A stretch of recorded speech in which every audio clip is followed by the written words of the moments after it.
Hey there, Griff Hamlin here from Blues Guitar Unleashed. Welcome, thanks for joining me in today's video. We are going to learn a lick in a shuffle feel out of box number 2. Hopefully you saw my video yesterday where we looked at a lick from box 1, and we'll continue with 3, 4, and 5 as the days progress. But for right now, we have something in box 2. Now, for some reason you're not familiar with box 2, in the key of A, box 2 is going to start on the second note of that scale, the flatted third, which in this case is a C. So the easiest way probably is to call it out by fret numbers: 8, 10, 7, 10, 7, 10, 7, 9, 8, 10, 8, 10. Now the fingering here can get a little funky. You might find sometimes you use your third and fourth fingers up here, or your second and fourth, or your first and third. It sort of depends on what you're playing up there, to be perfectly honest. I don't want to get roped into any one fingering because it's going to depend on what I'm doing. If I'm moving around, there's just things that could go on. Now we have the flatted third. You may remember that I don't usually know what note I'm on, but I always know what scale degree I'm on. So that's the flat third. The fourth, if I wanted to add the blue note, the flat fifth would be right there at the 11th fret. There's the fifth, flatted seventh, root. Pay attention to the roots. Flat third, fourth, flatted fifth if I want to add that blue note, fifth, flat seven, root, flat third, fourth, flatted fifth if I want to add that blue note.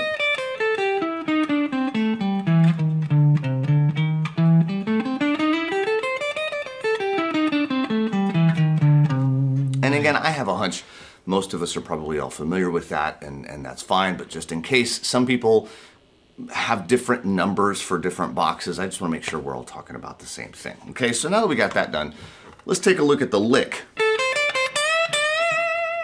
So we have what I call a pickup on this one, meaning it's going to start towards the later half of the bar. This is something in blues, we don't like to start licks on beat 1, so either they need to come a little bit later in the bar, maybe on the of 1 or on beat 2, or they have what I call a pickup.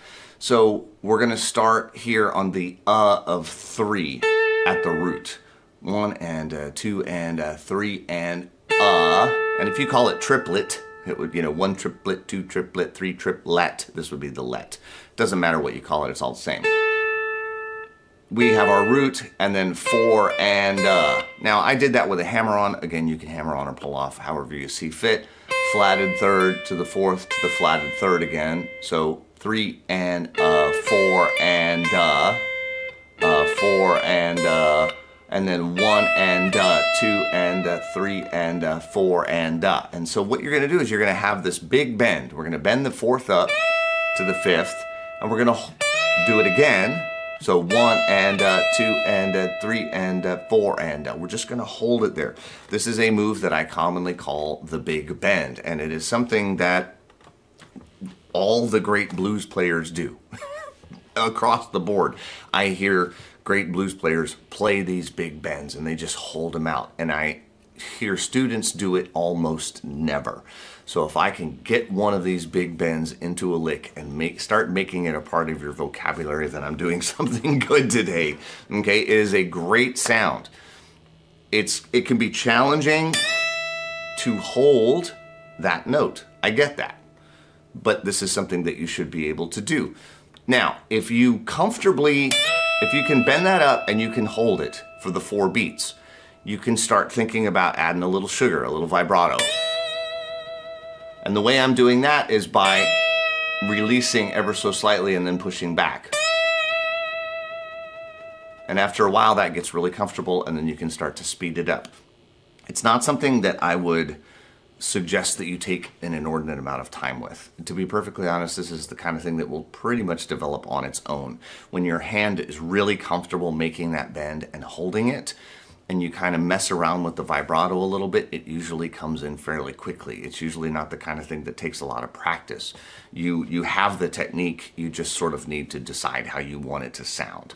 And then it'll generally work itself out. So we have, again, 3 and 4 and 1 and 2, 3 and 4 and 1 and Okay, so I'm going to the flatted third and back to the root. Now, rhythmically, this is something that might seem awkward because I'm going to go 1 and instead of 1 and So this is kind of the reverse of a swing feel. 1 and 2 and is the flat 7 to the root up to the flatted third. That's going to hold across 3. So this is what we call syncopation. Things that are not on the regular downbeats are what are called syncopated. So we have, again, 1 and 2 and 3 and So this is one of those things where I've written it in a way that will make it countable and playable. But as you get the hang of it and you get it up to speed, you'll tend to turn this last little bit into just a little flurry. It's kind of Albert King-ish. It's everybody-ish. Let's call it as it is. So again, also with this, 1 and again, as that gets more up to tempo, it'll be just kind of as quickly as you can do it. But when you're counting it and when you're learning it, it's best to kind of homogenize things and make them easy to count and easier to learn. So we have 1 and 2 and 3 and 4 and right? Let's put the whole thing together.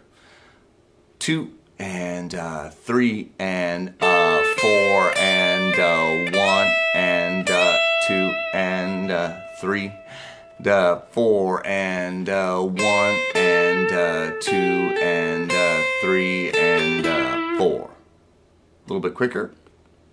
1, 2, 3 and 4 and 1 and 2 and 3 and 4 and 1 and 2 and 3 and 4 and And just like we talked about yesterday, the big thing here is memorization and counting. Start counting right off the bat. First of all, that's going to help with the memorization. Second of all, it's just the most important thing. And again, if you have not done that, it's going to seem like a step back.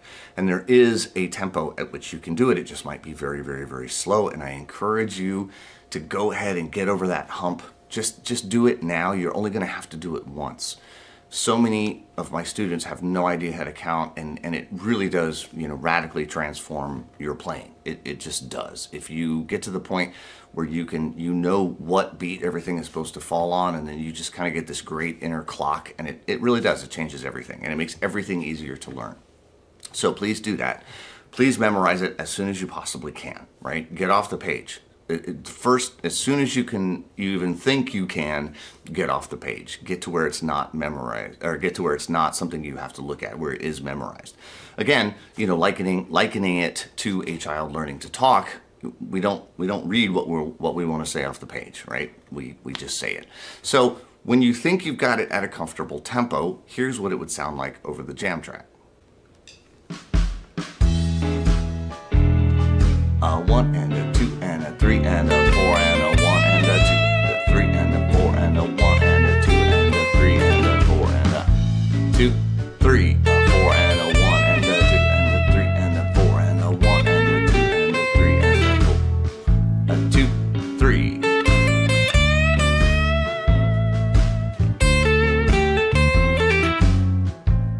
All right, and that is our box to lick. So again, I'll leave a link near this video for if you need to download the tab, download the jam track, whatever it happens to be. I will put that near this video. Remember, get off the page, get it memorized, count it out loud, do all the things. If you do all the things, your learning speed will increase so fast, you won't even believe it, okay? So as always, if you have guitar playing friends that you think would dig this video, I hope you will share it with them. I'm Griff Hamlin from Blues Guitar Unleashed. I hope you'll join me. We're going to do a lick from box 3 next time, so I'll see you then. Take care.